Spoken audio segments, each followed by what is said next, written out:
have very beautiful country, which is potential for our investors to come and invest in different activities, especially for services and food processing, agriculture, infrastructure, logistics, hospitality. I think these are the main attractive sectors for investors from UAE. UAE, one of the largest investors investing overseas in different countries, and these investments is looking for a good environment to invest in, where the regulations, policies is clear for the investors, and very open economy and hosted for foreign investments.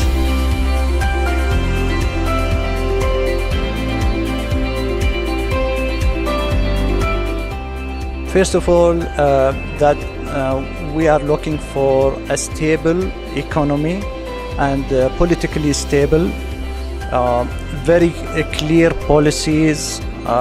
There is a growth in the internal economy. There is no restriction for receiving capitals and repatriation of the capitals. There is a clear laws, regulations that organize the business, a stable regulation system where there is investment potential. Sometimes you find all the legal structure, all the procedures is very easy, but there is no opportunity for investments.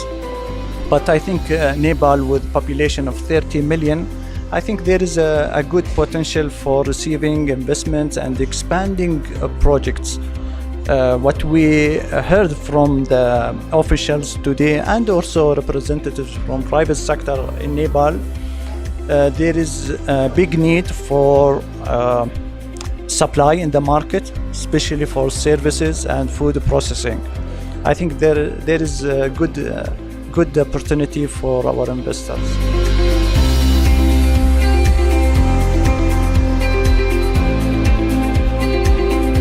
Well, from the first step we put it in the land of Nepal, we found warm hospitality from the government and from people of Nepal. We have a good relationship with Nepal. The leadership from both countries, they are friends, and they committed to develop this relationship. Our aim for this visit to develop and to implement their vision on the ground.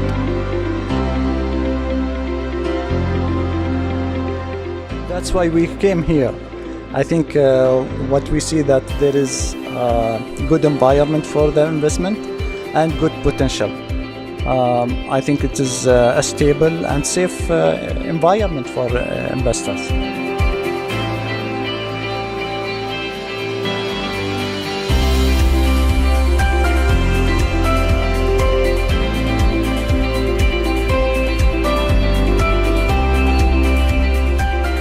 Today was a presentation from the investment promotion office, where they gave us a full presentation from different sectors, in services, in civil aviation, in agriculture, in hospitality, renewable energy, food processing,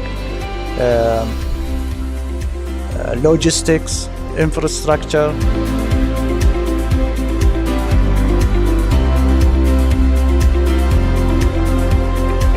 In oil and gas, so there are many potential investment projects.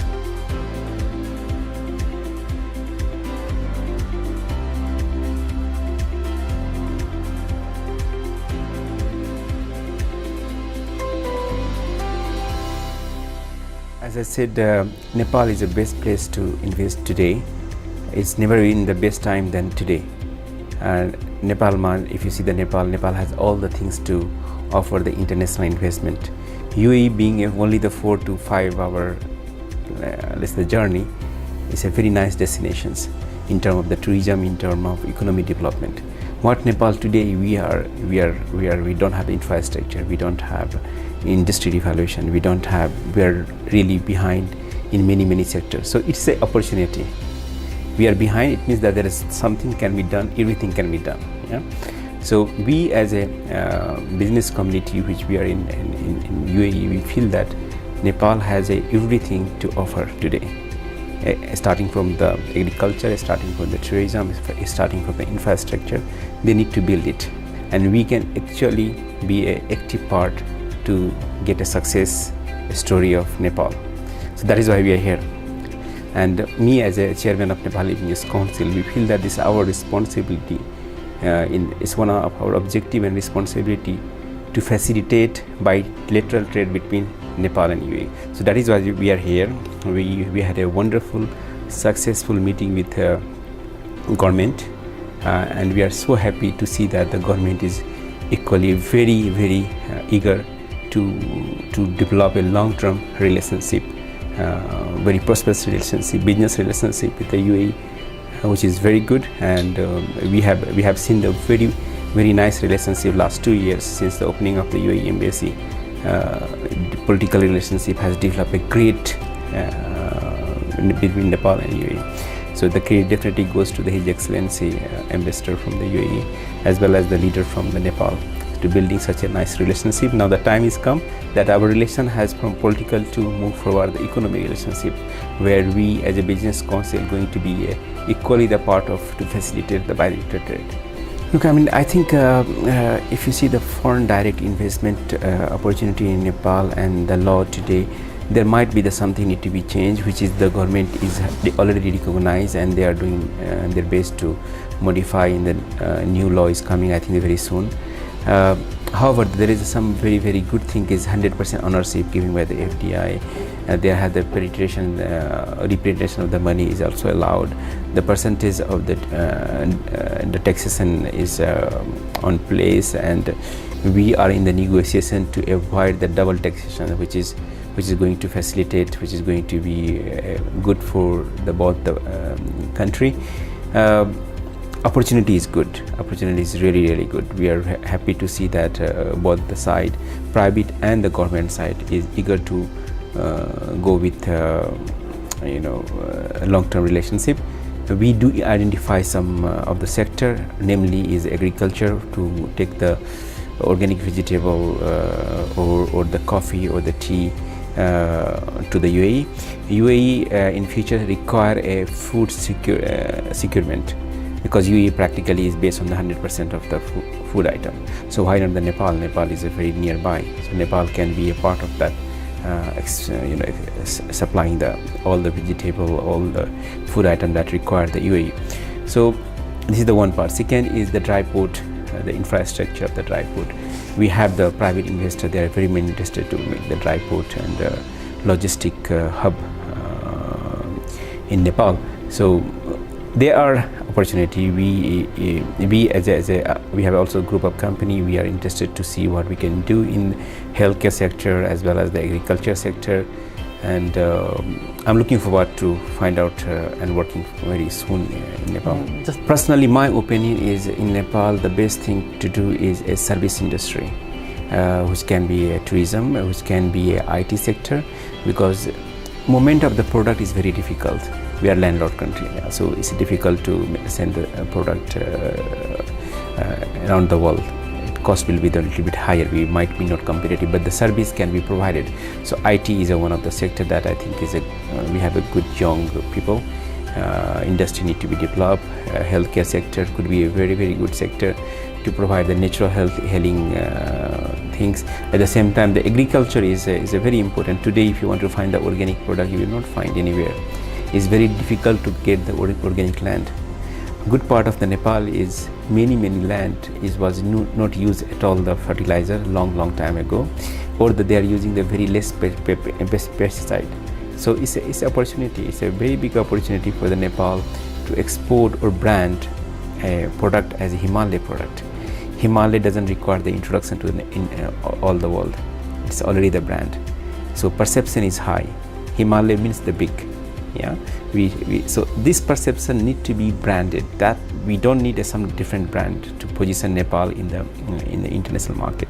We have a brand called Himalaya, and that brand need to be positioned in terms of the supplying the organic product, in terms of supplying the services as a tourism, in terms of providing a atmosphere in the financial hub. Like we are, if you consider Nepal, I consider Nepal not as a 30 million population market. I consider the Nepal as a go over India is over the 100 million, and then China. This is two big neighbor market, where India you have a zero tax statute agreement. You don't have the duty, right? Almost like a zero. You manufacture in Nepal and you just supply whole market in India. Whereas in China you have over the 100 product signed agreement between the China and Nepal that you can supply without paying any tax to China. So Nepal can be utilized a wonderful place to live in, manufacture it, supply it to the two biggest market along with the market of Nepal. So that's strategically geographical region that we have. We have to go in the both the way. Some international investor who could be the NRA Nepali who are living in the outside wanted to invest, and at the same time Nepali private sector also need to move forward and see that opportunity lying in the different part of the world. Now let's consider the UAE and Nepal is daily we have almost 4 to 5 flights. What we are going, and every flight we see that most of them are the labor, yeah, and the flight is going empty. It doesn't have any cargo. So if we negotiate good with all the airlines, they will be able to provide a facility, nice price for to sending the goods from Nepal. So this could be a wonderful 4-hour flight. You have 4 to 5 flights. So every day there could be a shipment, fresh vegetable, you can send it out. It's not going to be like going through the cold chain and all. It's just a 4 to 5 hour flight. You receive the product in UAE and then you distribute it. So it's so easy. Now what we need to do is we need to make sure that all the documentation, all the certification, everything at the international level, not like in Nepal. Like okay, Nepal we have a domestic market, we can do, but when we positioning to sell organic product or the vegetable in global market, has to be that standard. It is require the packaging, it require the certification, it require the commitment, supply chain, all these things.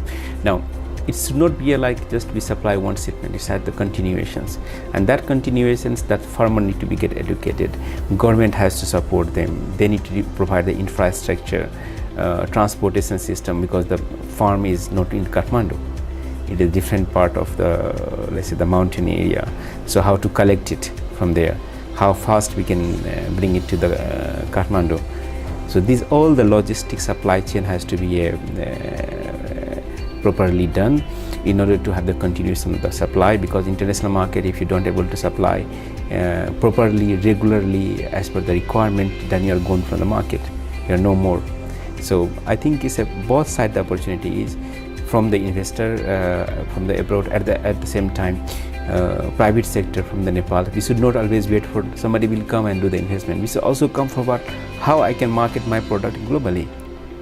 So this responsibility, also there is opportunity. So we are here to show them how big opportunity in the global market, especially in the UAE. The water, I think the water is considered as the white petroleum. It's a big asset for the government, and it can change the whole economy of Nepal. Water is something like your age. When you are young, you have to do everything, yeah, and it's gone, is gone. So unfortunately till today we are not able to feel the value of what we have. Even we feel the value of what we have, we didn't able to utilize that value. We as a Nepal, we need to look into the possibility how fast and how quickly we utilize this asset, the biggest asset of Nepal that we have. Now let's come to the opportunity. When the opportunity comes, the investor point of view, they want the security, they want the stable political situation in the country, they want a commitment from the government. Unfortunately, last 2 decades, Nepal is suffer from that political instability. Now luckily we have a stable government. We can expect that now the government can focus and expedite all the project or facilitate the investor to look into hydropower. Considering the UAE as a market or opportunity in the hydro or renewable energy, UAE is one of the biggest investor around the world in the renewable energy. During our visit to Nepal, Under Secretary His Excellency, he said that we will look into the opportunity. If you have the nice project or feasibility, please send it to us. We will forward it to the respective private equity investor who are looking forward to invest in energy sector. So yes, I do agree with you, the market is big, not only in Nepal but also you have a TT with India and Bangladesh, as well as the China can be the market. So market, we don't have a doubt that the market has already identified, it is available. But again, this process, the political situation, the facilitation, we have to move aggressively. We are losing that opportunity, we are losing the asset that we have. It is just going, and rather to utilize that power of having the water is destroying flood, not water maintenance of the reserve of the water is not taken care of. So many things the government could look into the opportunity how to utilize this white petroleum that we have, in terms of hydropower, in terms of even utilizing the secondary in the agriculture, how we can modify, reserve this water and go to the many. We have another way is to mountain water. I was saying again, Nepal doesn't require the brand. We already have the brand of Himalaya. So we have a nice mountain water that can be marketed around the world as a drinking water. The quality of water is so light, it has a lot of the minerals which you will not find in any water around the world. So we have really a big asset. It's all depend on us, how we market this product, how we utilize the water of Nepal, whether in the hydropower, whether in the drinking, whether in the agriculture. We as a Nepali business people in UAE or let's say around the world, we always feel that it's very important for us to have a investment back home as well, because when we come, at the end of the day, this is our country, and the country is progress, country economy is developed, country has a good perception around the world. We will be also considered in a different way. So we have a clear intention that if there is opportunity, there is a way, we will definitely invest in Nepal as well. In NBC, Nepal Business Council in Dubai, we have around 140 business people, and everybody has an intention to invest somehow in Nepal, whether is a collective investment or individual basis. Our group has invested in the past, and we are looking again to invest in sector of healthcare, in sector of agriculture. So we are eager to do that because this is our country, and again, not only our country, its opportunity is there. Our group has a different part of the world. We are in the UAE, we are in the USA, we are in Australia, as well as the SAARC country. We're doing the business, what we feel is the world is changing very drastically. Everything is now is a digital, everything is now is available in IT. So saying so, doing the business is more transparent today in the world. Doing the business today is more faster, and doing the business is more logical in terms of many things. What difficulty we have today in Nepal is like still the digitalization has to be improved a lot. All the government sector has to go online, which we seen in our neighbor country in India, right? So it will be help to have all the update, everything you can do from the fingerprint today. Today, if you want to progress, has to be in your smartphone. Like you want to have a license, you can go through your online. You want to have the update renewal of your license, you can do online. You can have investment, central bank approval, everything you can go online. So that's connectivity between the ministry, that connectivity between the industry has to be there. So not we go to the office and I don't know what, the bureaucracy, this thing need to be cut. Now what advantage we have is, first we save the time, number one. Number two, we're gonna have the transparency. Number three, there not be any kind of let's say other side, I don't want to say that, but the other side of, yeah. So this all thing we can remove by doing of moving toward the digitalizations in moving in the IT sector.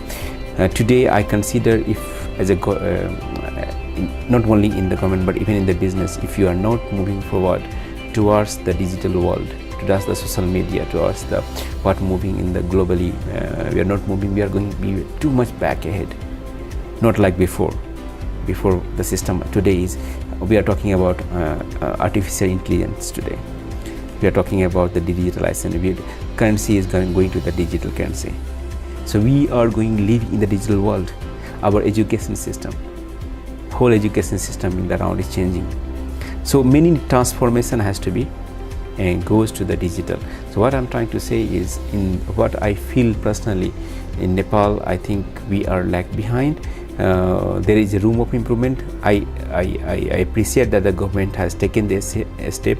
Banking sector has come with a lot of e-commerce facility, digital facility, which is very good, very encouraging, but it need to be goes to the all industry around the ministries. The first thing is, it's very unfortunate that we have a budget and the budget was not utilized. This is something, it means that we are not doing the right job. So we have to, whatever the budget, we have to utilize. Now the sector wise, I personally believe it has to be the each sector. Not only that we will do in the agriculture, we cannot do in the infrastructure. No, we have to do simultaneously, parallel all the sector. We have to develop the infrastructure, we have to do the educational system, we have to do the SME, small medium enterprises industry. We have to do the bigger project like the hydropower. So we have to focus in all the sectors same time and doing everything parallelly, because if you don't have the proper infrastructure, you won't be able to get the connected properly. So and again, the big project like the hydropower is a long-term strategy, which is good, but at the same time economy is also, SME is very important to play in the SME, so we also need to focus in the SME. And all together, if you don't have the right education, you don't have the right skill manpower, you will not get the so education is equally important. So I personally believe has to be in the every sector has to be focused. We don't have one sector that we say, oh, this sector we are great. Yeah, so we cannot ignore any of the sector that you have said to me. I have to say that all the sector require a equally focused to develop the Nepal. Most of the people going to, I will say, is going to Gulf region is non-skilled manpower. And non-skilled manpower, when you go as a non-skilled, you have a two limitation. One, you will work hard. It's not that, you know, and at the same time, your pay is not going to be greater paid. So practically, it's difficult situations. But unfortunately, we don't have a job back home. So the option is only one to go in GCC country to look for the job. Now the situation is changing. The situation is changing in terms of now economy revolution in Nepal. So hopefully they will get the job here. Now, if we consider another way, like when people is going in the GCC or any part of the Gulf region, they are going as a non-skilled manpower. Now, what happening is that by the period of the time they are working in the real estate or the construction industry or any industry, they are developing some kind of skill. So we as a government, in a government in Nepal, they need to think about it that we are getting some skill set. Whatever the way they are learning the international standard. So when they come back, they have something to contribute to the economy. We need to find out how we can utilize them, non-skilled to the semi-skilled manpower now. I will not consider the skilled manpower, but definitely they are the semi-skilled. So we gain the skill set, so that can be reutilized to the Nepal. What also we can do is, I heard that FNCCI, they are doing some kind of training. So the small institute, small training technical institute can be created different part of the world, to before the people go looking for the job, at least they have some technical skill. So rather to go as a non-skilled manpower, they can go as a skilled manpower, where they have the better job, better earning and better working environment, and then they can, remittance will be the higher compared to what they can do it. So that responsibility also goes to our government level to develop some small technical institute where they can learn the plumbing, they can learn the AC technician, they can have the different kind of a skill set which can be utilized and as a semi-skilled